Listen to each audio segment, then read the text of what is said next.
billahi minasyaitonir rajim. Bismillahirrahmanirrahim. Assalamualaikum warahmatullahi wabarakatuh.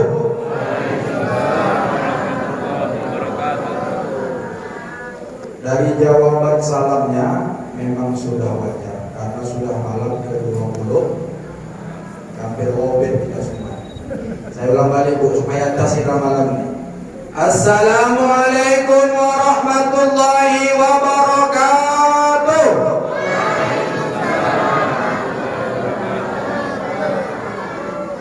Bersyukur kepada Allah dengan ucapan Alhamdulillahirabbil. Salawat kepada Rasulullah dengan ucapan Allahumma salli ala Sayyidina Muhammad wa ala ali Sayyidina Muhammad. Bersama kita hormati yang kita muliakan bapak-bapak, ibu-ibu, orang-orang tua kami, ayahanda, ibunda, atuk-atuk, kakek-kakek, nenek-nenek, remaja dan remaji, serta yang paling Ustadz cintai dan sayangi, anak-anak Ustadz yang hampir rata-rata tak pakai peci. Tapi bersyukur kita kepada Allah malam hari ini, Allah masih memanjangkan umur kita, Allah masih memberikan kesehatan, kekuatan kepada kita, sehingga malam hari ini, malam yang ke-28, masih meringankan langkah kita untuk masuk ke Masjid Ar-Rahman yang kita cintai ini. Mudah-mudahan yang kita berhadir pada malam hari ini, Allah senantiasa jaga kita, amin. Allah sehat-sehatkan kita, amin. Sampai nanti kita malam hari raya Idul Fitri, amin. Paginya sholat berjamaah Idul Fitri, amin. Yang tak kalah pentingnya, mudah-mudahan kita bisa makan kacang tojin, amin. Ya Rabbal alamin.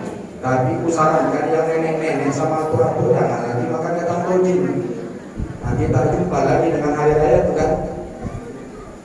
Ini anak-anak Ustaz, kalian simak ceramah Ustaz nih 15 menit, nggak usah lama-lama. Muak kalian ada yang kompas kan. Malam hari ini kalian masuk YouTube, di YouTube Ustaz ada nih, ambil 2 tuh. Ustaz hidup itu kan, lapar hidup enggak? Kalian tengok hidup. Nah, itu saya. Nah, ini promosi itu. Mungkin inilah terakhir kali masjid saya masukin. Yang lain-lain selama hampir 27 malam sudah saya promosikan nama channel YouTube saya. Nah, simak bagus-bagus. Nama channel YouTube saya UMAH. Dibaca apa tuh, Bu? Baca Pak Ibu-ibu ada bukannya, bapak-bapak sibuk kali. Bu, apa itu, Bu? UMAH. UMA. Apa kepanjangannya Ustaz? Ustaz Mahmud Ajis Harahap. Itu cara bilangnya. Ulang dari sini, langsung nanti ambil handphone, buka channel YouTube Ummah Dakwah, nanti lihat ceramah-ceramah saya di situ banyak selama 27 malam. Tengok ceramah-ceramah Ustaz, dapat ilmu kita. Dan setelah dibuka, nonton videonya, jangan lupa ada gambar lonceng, klik. Ada tulisan like and share. Itu penting, yang tak kalah pentingnya yang terakhir, jangan lupa Pak Ahmad subscribe. Biar naik follower saya. Udah berapa Bang follower kita Bang? 30. Oh 60. Oh 30. Lumayan saya kan. Jadi ibu-ibu nanti jangan lupa lagi mobilnya, supaya nanti mantap ke Rasul kan ada Ustaz yang masuk YouTube. Dan anak-anak Ustaz nanti Ustaz kasih pertanyaan. Kalian jawab pertanyaan Ustaz, satu pertanyaan Ustaz kasih kalian hadiah. Satu pertanyaan goceng. Oke? Deal? Kalau Ustaz Mahmud nih bohong aja, mana ada duitnya? Oke, tunjukkan. Tenang aja kalian. Udah banyak juga hampir 300.000 aku selama ceramah nih ngasih anak-anak. Anak-anak ini gak nimbang buka. Ada kan? Nambah duit nih? Nambah. Jangan kalian tidur, jangan kalian ngecas, yang penting jangan kentut kalian. Untuk bakal nanti masuk masjid ini. Dah. Bapak-bapak, ibu-ibu jamaah yang dimuliakan Allah Subhanahu wa taala, ku tengok banyak orang baru di malam ini. Tak kenal. Ibu-ibu pun tengok ada yang muka-muka baru. Perkenalkan diri Bu ya, dan sudah diperkenalkan. Hebat kali malam hari ini. penceramahnya harahap, bilangnya harahap, muridku di sekolah, pembawa acaranya harahap. Jangan iri ya. Itulah gunanya harahap. Maka harahap itu bukan harahap manipul. Kadang-kadang harahap itu kan manipul. Buktinya saya nggak manipul, cair anak satu orang goceng, ya kan? Dan lewat itu, masuklah kita kaji Bu ya, dalam 5 menit perkenalan diri. Kalau ibu-ibu yang nggak tahu susah dari rumah saya, ibu tinggal lompat aja nyampe di rumah saya sebelahnya. Kalau tiap malam Rabu, malam Kamis ada anak-anak lintang-lintang bukan disuruh baca-baca Quran Iqra, itu di rumah saya. Bapak-bapak, ibu-ibu jamaah yang dimuliakan Allah, malam hari ini saya akan menyampaikan judul tausiah saya. Judulnya adalah protokol kequranan, bukan protokol kesehatan. Kalau sampaikan protokol kesehatan dilempar orang itu minta rahman. 3M protokol kesehatan, pakai masker. Tengok cuma Pak Haji Nur soalnya pakai masker, Pak Sofyan. Pak Sofyan itu pakai masker karena pegawai negeri ini, kepala dinas. Pak nanti masuk itu pajak, makanya pakai masker. Yang lain mana ada pakai masker? Ada. Aku nggak boleh dengan perempuan. Dan mencuci tangan. Udah puntung cuci tangan di depan tuh, tak ada lagi. Menjaga jarak. Alamak, mana ada menjaga jarak? Tuh tengok nih, dekat-dekat kali nih ha. Nggak ada lagi tuh. Udahlah, berdoa aja sama Allah. Malam Lailatul Qadar doakan supaya Covid itu tak masuk Ar-Rahman. Amin. Amin ya Rabbal. Ya, tapi nggak jamin keluar dari sini. Nah, berdoa juga lah ya kan. Baik, 3 protokol kequranan. Yang pertama, 3M-nya yang pertama membaca. Kalau dalam bahasa Arab namanya qiraat, baca Quran ini. Kenapa Quran mesti dibaca, Ustaz? Al-Quran itu hudan linnas wa bayyinatin minal huda wal furqan. Kalau mau selamat hidup di dunia ini, petunjuknya adalah Al-Quran. Al-Quran itu kata Allah petunjuk bagi manusia. Kalau kita ibaratkan lagu, kalau misalnya kita mau ke Danau Toba, petunjuk jalan kita itu apa? Ada rambu-rambu.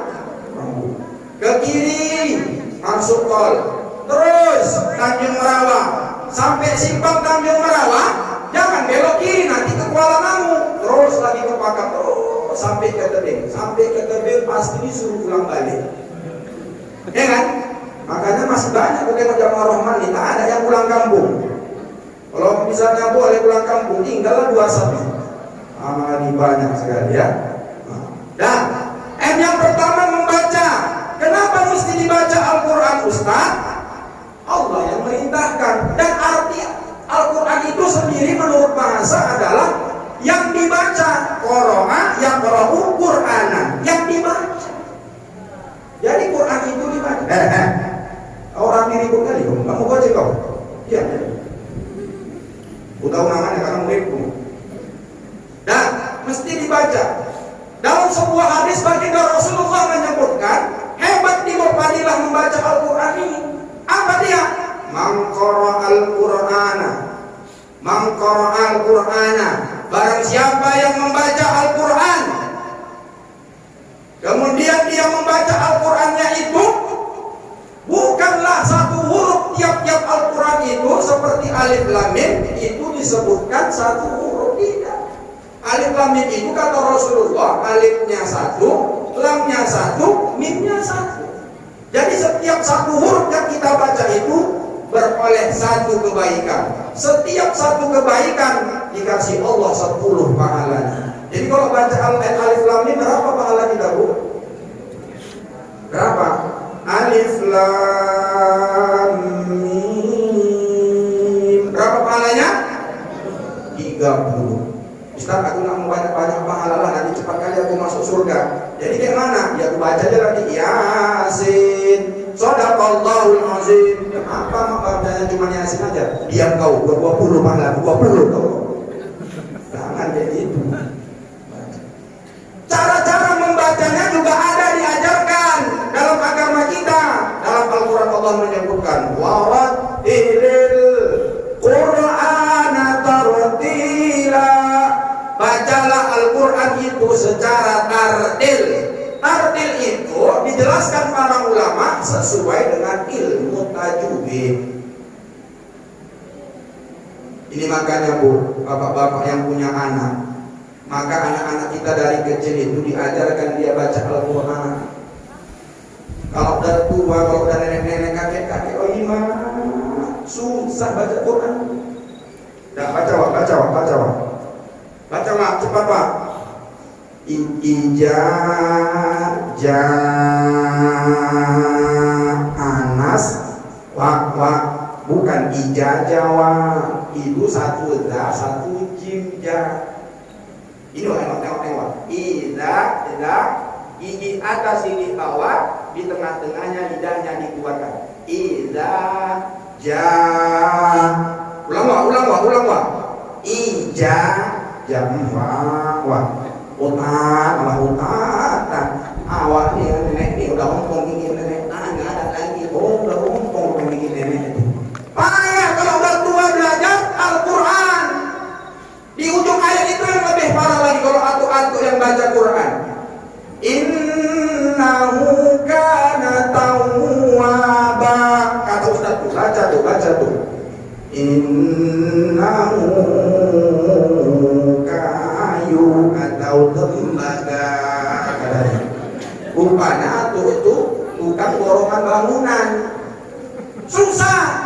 Maka waktu muda lah anak-anak Ustaz Imran belajar sekarang. Pantang menyerah.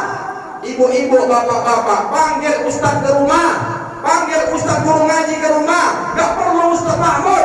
Banyak anak-anak mahasiswa yang baru sedang kuliah itu panggil ke rumah, ganti ongkos minyaknya. Jangan gratis saja panggil Ustaz. Alah kalian pelit kali sama Ustaz. Ustaz ini kan butuh modal, bukan modal mau kawin lagi. Ini kan tim kreatif performance saya ini kan digaji, bukan nggak digaji. Nanti kandang berapa digaji? Bajunya baru dari baru langsung dipakai. Nah itu. Maka dari Ustaz ini memang harus butuh modal. Jangan takut modal. Dari mana modalnya? Ya jamaah lah. Makanya jangan pelit-pelit. Jangan 2 lembar dikasih 4 lembar. Ya kan? Kalau 4 lembar 10 hancur juga. Nah, membacanya dengan baik dan benar. Kalau bisa pakailah lagu.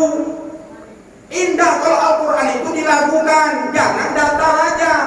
Maka ilmu baca Al-Quran itu mesti ada lagunya biar enak didengar orang.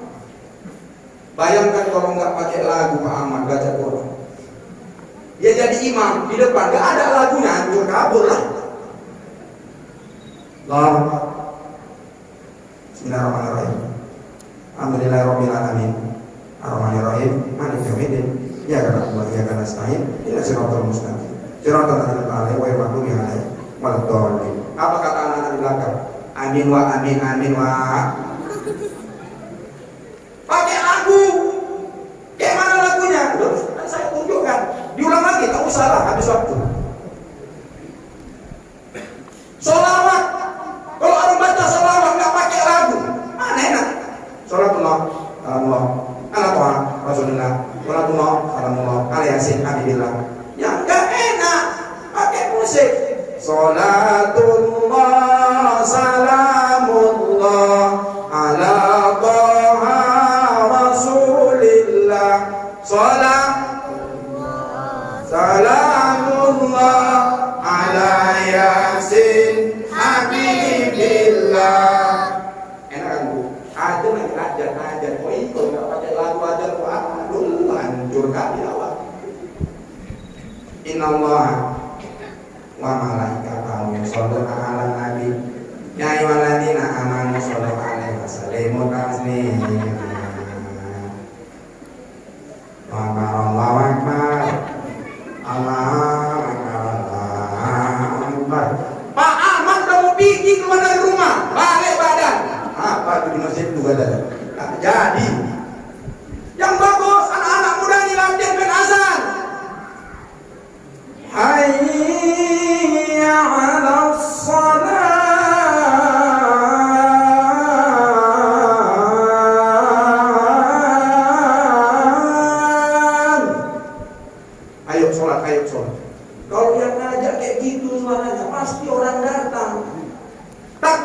imam takbir nanti. Oi,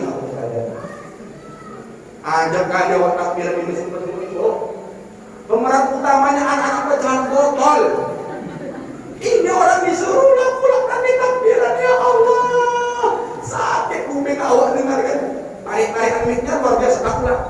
Aku anda kawan. Takbir dia. Allah Akbar, Allah Akbar, la ilaha illallah, Allah Akbar, walillahilham. Ibu dengar tuh? Nggak di sini ya, di sana kan?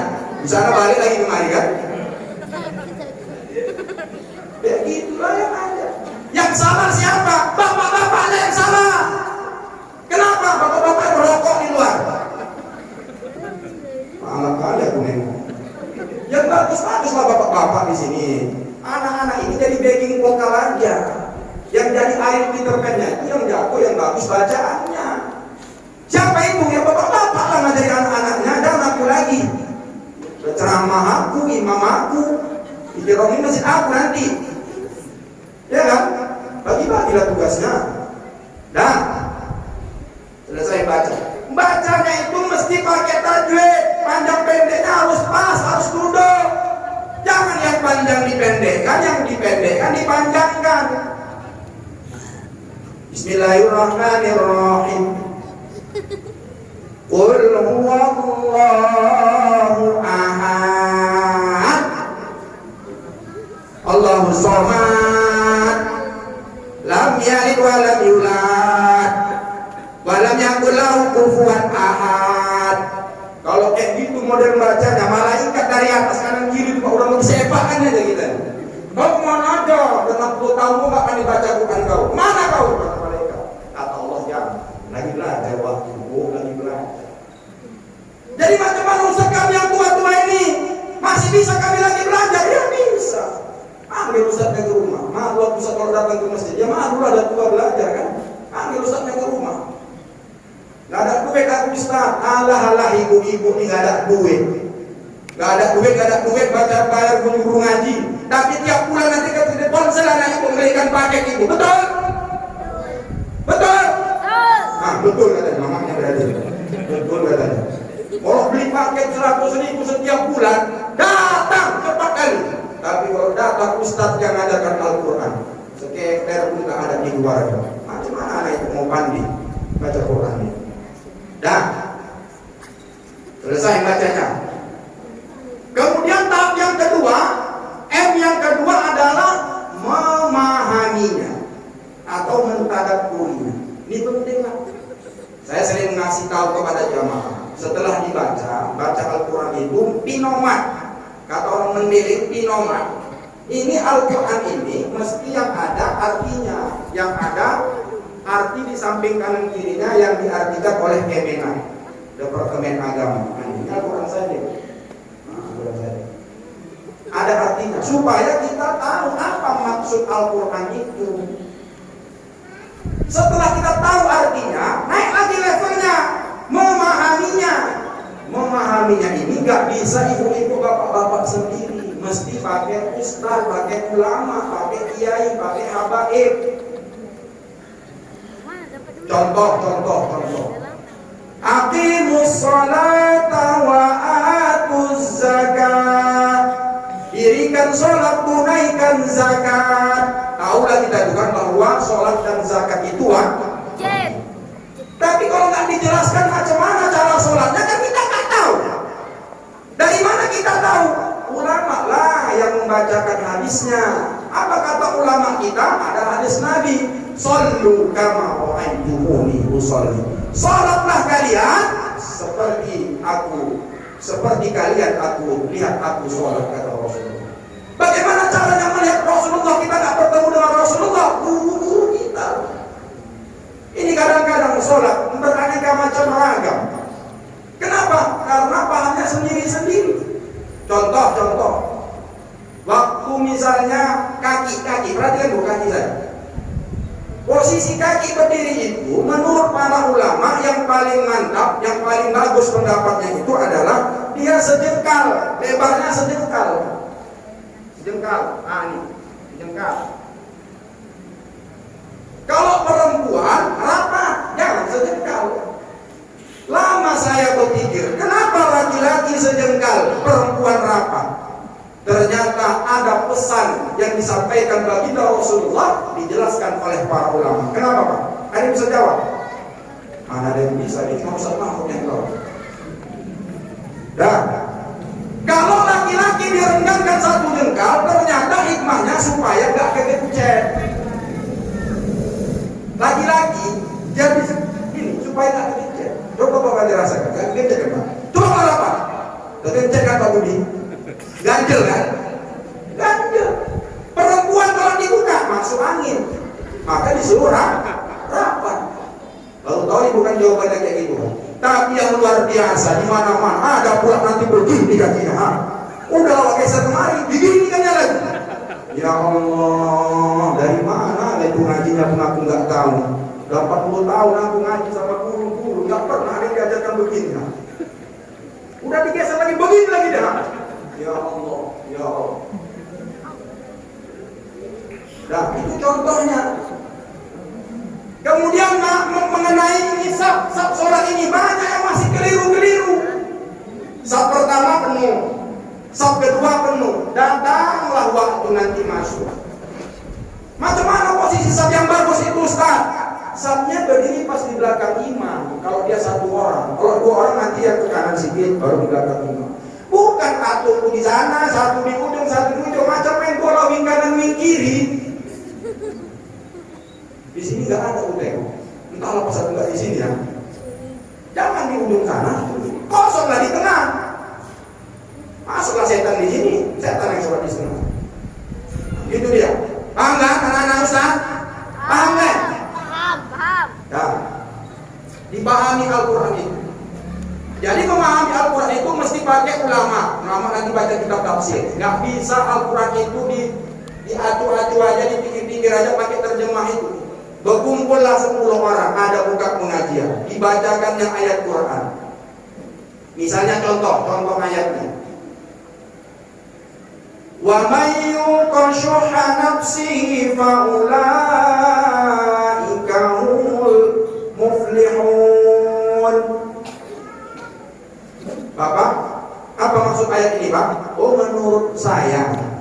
Bapak, menurut saya. Bapak, menurut saya. Sampai orang yang ke-10, menurut saya. Batil pengajian ini, jangan diikuti. Mesti pakai guru, dibukanya kitab tafsir Ibnu Katsir, Jalalain, Qurtubi, Al-Munir. Banyak kitab-kitab tafsir tuh mesti dibuka. Sudah main Bu, coba habis lagi tadi ya. Yang ketiga, protokol keuangan yang ketiga. Ini puncak dari segala puncak. Bagaimana kita berinteraksi dengan Al-Quran, yaitu mengamalkan. Banyak orang bisa baca Al-Quran, tahu dia, paham dia Al-Quran, tapi begitu masuk tingkat yang ketiga mengamalkannya, kafir. Contoh, innamal mu'minuna ikhwatun faslihu baina akhawaykum wattaqullaha la'allakum turhamun. Sesungguhnya orang-orang yang beriman itu bersaudara. Kalau mereka ada bersengketa, damaikan, bukan dikompor-kompor. Amin maksudnya. Sekarang lihat keadaan negara kita, ulamanya Islam, polisinya Islam, tega mereka. Mengapain ulama-ulama kita? Kenapa? Bodoh mereka, gak paham Al-Quran. Marah, karena belum makan. Bayangkan itu, gak tahu mereka itu ulama, ngerti Al-Quran, ngerti hadis yang disampaikan kebenaran. Cuma karena gak senang dikritik, habis mereka. Tengok sekarang di Palestina. Sedang sholat taraweh pada malam 25 kemarin. Habis orang-orang Israel laknatullahi ajma'in. Bukannya dikomentari ke sana supaya mereka berhenti. Malah elok-elok pula dia bilangkan bipang. Pecahan Allah. besar cepat gantikan. Makanya lebih bagus baca Quran. Habis Quran kalian jadi polisi, jadi bupati, jadi wali kota, jadi gubernur, jadi presiden, ngerti Al-Quran supaya Ustaz Mahmud gak ditangkap, gak ditikam-tikam lagi. Ini masuk, tengok nanti Pak ya, kalau ada suara yang masuk. Ini kadang-kadang umat Islam pun heran. Datang orang lewat di depan kita sholat, itu aturannya, Bu. Kalau ada orang lewat di depan, disetop. Makanya ngaji. Sampai dia ke depan ditambah pulang. Kalau aku masuk lagi, dibatalkan dia. Makanya ilmu itu penting. Ini satu lewat, dua lewat, tiga lewat. Masuk ke tempat imam pun bau. Kita yang ada gini. Makanlah sekali. Batal Ustaz, batal. Enggak batal. Uqtulul aswadaini fi shalah kata Rasulullah. Bunuhlah dua hitam yang lewat di depan kau. Ular dan kalajengking. Itu ular dan kalajengking. Nah, kalau lewat di depan kita, dibunuh. Enggak batal sholatnya. Ambil lemparkan pun. Gerakan buka waktu. Itu caranya. Makanya ngaji. Malah kalian. Aku terancam juga nyawa ini. Mana-mana awak ceramah ya kan. Nani kan. Hati-hati wak pun bisa kena juga. Dah, habis diamalkan. Ini orang-orang Islam bersaudara. Jangan saling menghasut fitnah. Enggak bagus. Kalau ada di tengah-tengah masyarakat fitnah, luruskan. Panggil. Sini kamu. Jangan dibiari, itu nanti bisa jadi fitnah. Yang tua panggil yang muda. Yang muda ini kadang-kadang segan datangi yang tua. Tapi kadang-kadang yang tua itu sokan di partai gede ya kan. Tua dia nggak mau pulang nasihat. Dia yang muda-muda ini banyak beliau. Banyak dia khilaf, banyak dia salah paham. Keras sekali dalam ceramah kau, tapi aku suka. Mbak dia berarti. Dan apalagi ayat yang mesti kita amalkan banyak Bu. 6.666 ayat di dalam Al-Quran, 114 surah dalam Al-Quran. Nggak akan mungkin kita sanggup melaksanakan semuanya itu kecuali baginda Rasulullah Sallallahu Alaihi Wasallam. Jadi kita minta zila, kicil-kicil lah amalkannya. Mana yang dapat hari ini langsung diamalkan. Ayat tentang sedekah berinfak untuk masjid, amalkan langsung. Bantu masjid kita ini. Jangan pelit kali uang disimpan di bank konvensional pula lagi. Riba, makanlah riba itu. Ahallallahu al-bai'a wa harrama riba. Allah halalkan jual beli, haramkan riba. Macam mana kami ngamalkan ayat ini Ustaz? Pulang besok hari Senin datang ke bank BRI konvensional, pindahkan, tarik semua rekening Bapak Ibu, pindahkan ke bank syariah. Bisa? Mana bisa, takutlah. Berat Bu, mengamalkan Al-Quran ini bukan main-main. Apalagi terakhir, innahu la yuhibbul mustakbirin. Sesungguhnya Allah gak suka sama orang yang sombong. Langsung pulang dari sini, amalkan, jangan sombong. Sombong itu macam mana Ustaz? Dua sifat orang sombong. Apa dia?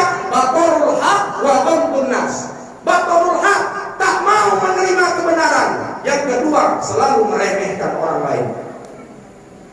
Kalau ada orang sudah masuk masjid, rajin ke masjid, keluar dari masjid, timbul rasa sombongnya walaupun sebiji sawi di dalam hatinya. Ada jaminan dari Rasulullah, orang itu tak akan masuk surga. Ya hati.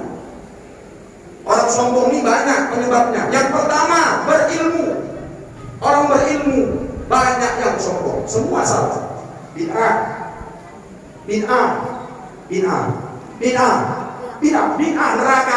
neraka. Emang kau panitia neraka ya? Wirid Yasin, bid'ah. Isra Mi'raj, bid'ah. Pakai sarung, bid'ah. Pakai peci, bid'ah. Nah, udahlah, makan cola bid'ah. Mau kan? Rekam nih. Jangan suka menyalahkan orang. Yang berilmu itu kasih tahu yang nggak tahu dengan yang baik dan benar. Yang kedua, sifat sombong itu bisa muncul karena dia banyak amal ibadah. Ini ada orang banyak amal ibadah belum tahu di mana nafsi ini. Bisa saja orang beribadah yang datang ke masjid termasuk saya nanti punya sifat ujub ria, sum'ah dan lain-lain sebagainya. Sehingga dia keluar dari masjid, orang yang nggak sholat di luar sana, yang nggak ikut tarawih malam ini, dinerakakannya semua. Kacau tuh kan Bu. Dia sholat waktu rajin ke masjid. Dia anggap orang-orang yang jualan malam itu kayak mie Aceh, jualan lontong malam, jualan mie balap malam, jualan sate malam, itu di neraka-nerakakan. Enggak bisa. Mereka kan sedang mencari nafkah. Sholat tarawih hukumnya sunnah, mencari nafkah hukumnya wajib. Pulang dari sana mereka sholat malam itu. Jangan kita neraka-nerakakan orang jual mie Aceh. Nanti tutupnya nggak bisa kita beli mie Aceh lagi. Aku suka jual mie Aceh. Itu contoh jin. Karena ilmu, karena dia banyak amal. Subhanallah, banyak orang sholat sekarang rajin ke masjid. Keluar dari masjid ini adalah anak-anak muda main gitar di simpang sana. Greng greng greng, andai ku tahu greng greng greng, kapan tiba ajalku, ku akan memohon masuk surga padamu lewat awal. Assalamualaikum wa, buang muka wa. Ya Allah. Kalau makin banyak amal ibadah kita, itu anak-anak yang luar sana, kalau mereka ucapkan salam negor kita, Assalamualaikum wa, Waalaikumsalam. Kalian ya, gak sholat yang tadi? Iya wa, belum dapat hidayah wa. Janganlah itu, besok itu mesinnya satu orang nanti kalau sholat ini pasti 10.000. Datang ya ke masjid, itu bukan beruang muka, mudah. Dan 3, penyebab sombong apa dia? Karena kaya. Oh, inilah yang paling banyak orang sombong nih, kaya. Belum pernah aku jumpai selama aku 40 tahun ada orang kaya ramah. Orang kaya ini paling kaya menerima kebenaran dan suka memilihkan orang lain. Betul? Betul? Betul. Orang kaya ini seharusnya tahu waktu nyumbang ke masjid. Apa yang perlu diperlukan? Oh ini mah berapa kurang dari 5 juta, nanti datang ke rumahnya, selesai. Ini kan enggak mentang-mentang kaya. Oh ini apa? Aromanya aku kan ada. Cabut. Aku aroman enggak ada. Aku nyumbang rumah pilih. Enggak boleh kayak gitu, turunnya orang sombong. Wah, itu bajunya merah, wah. Diam kok, apa sih? Kita nyindir Pak Samsul juga. Oh merahnya, malah kalau ada saran dari orang. Itu yang bisa diberikannya. Dia tak bisa nyumbang dengan uang. Dia tidak bisa nyumbang dengan tenaga karena dia bukan tukang. Tapi dia punya pikiran dan ide-ide yang cemerlang. Cocok?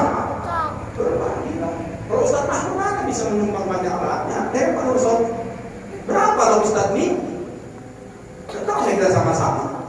Ya kami kan yang penting doa supaya lancar. Kayak Pak Jul tadi, semoga lancar pembangunannya. Amin. Paling tidak itu amin. Jangan buang muka. Nah, itu ciri-ciri orang sombong karena kaya. Ini jam 9. Kami nggak apa-apa lah, tugas terus.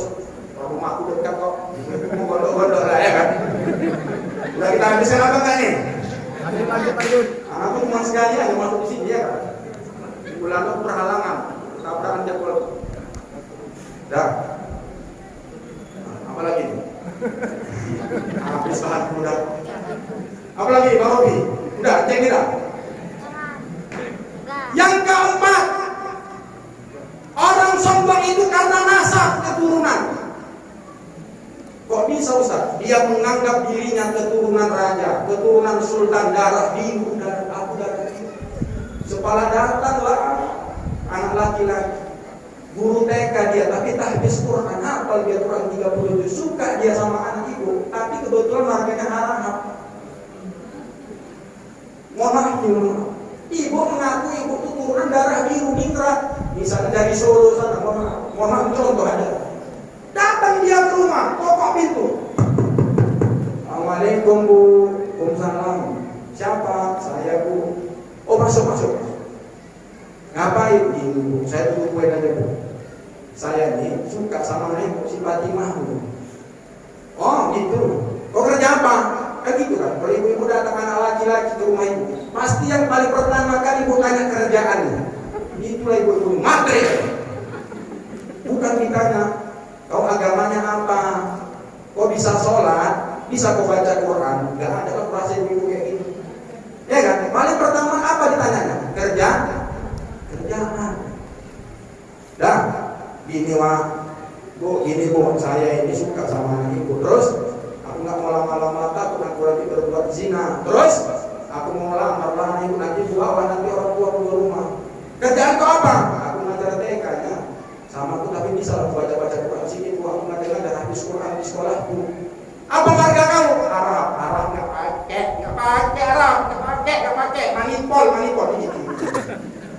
Tak jadi pulang awalnya. Enggak boleh karena nasab. Yang berapa nih? 5. Penyebab orang sombong. Karena apa? Karena dia cantik. Wah, ini orang cantik itu suka sombong.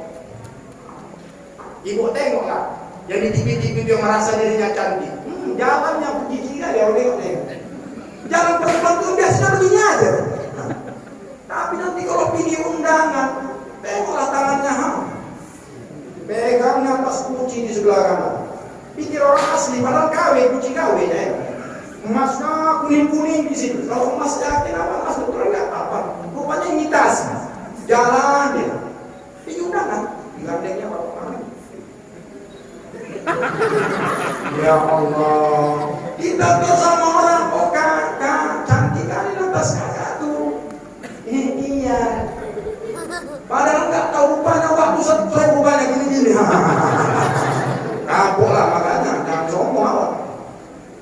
Dan kemudian berikutnya yang keenam, ciri-ciri orang sombong faktornya adalah karena dia punya banyak pengikut. Ini kalau banyak pengikut sering orang sombong. Makanya kalau ketua-ketua partai-partai itu sebelum dia terpilih hanya dia ramahkan sama waktu, hati-hati. Datang dia ke masjid kita ini mau nyumbang amal. Jujur nanti nomor 3. Nanti kalau misalnya aku terpilih, aku tambah lagi karpet ke belakang. Tapi kalau aku nggak terpilih, aku tarik balik amal itu ya. Dan untuk dia habis harus dilupakan. Betul? Makanya hati-hati. Yang terakhir, karena dia punya badan yang kuat. Kalau badannya bertatu, habis semua orang di mobil. Mata kau, tidak bijak orang itu. So kau, itu orang kuat itu biasanya. Jadi inilah faktor-faktor penyebab sombong. Mengamalkan Al-Quran itu berangsur-angsur. Tidak boleh sombong kata Allah, jangan sombong Allah. Tidak ada di manusia yang di dunia ini tidak butuh orang lain. Ibu cantik pun butuh orang jelek, betul. Dari mana tahu ibu cantik kalau ibu tak ada orang jelek di sebelah ibu? Tengok sebelahku, tengok. Ada orang jelek. Tengoklah, bapak juga merasa diri ganteng kan mesti butuh orang jelek. Tengok sebelah awak. Aku itu sebelah aku nggak ada kan. Gak bisa menilai dirimu sendiri. Jadi itu dia. Ini dapat kami sampaikan.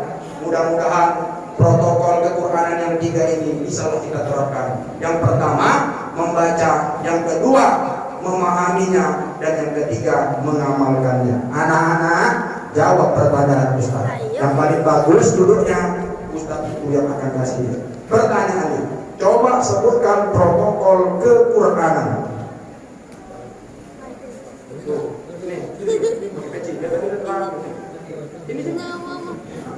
Sini kau. Cepatlah sini. Ini. Nah, sini.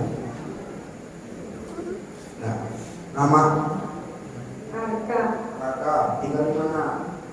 Tinggal di belakang masjid. Siapa nama ya? Yani. Mama. Yuni. Berapa mamamu? Awalnya itu pasal 2 ya kan? Nah, mau duduk cek? Mau? Coba pertanyaan Ustaz. Coba sebutkan 3 protokol kequranan. Pertama, Membaca. 2, Memahami. memahami. 3, Hafal. menghafal. Ada yang mau menjawab? Mana ya? Mama masak dulu ya.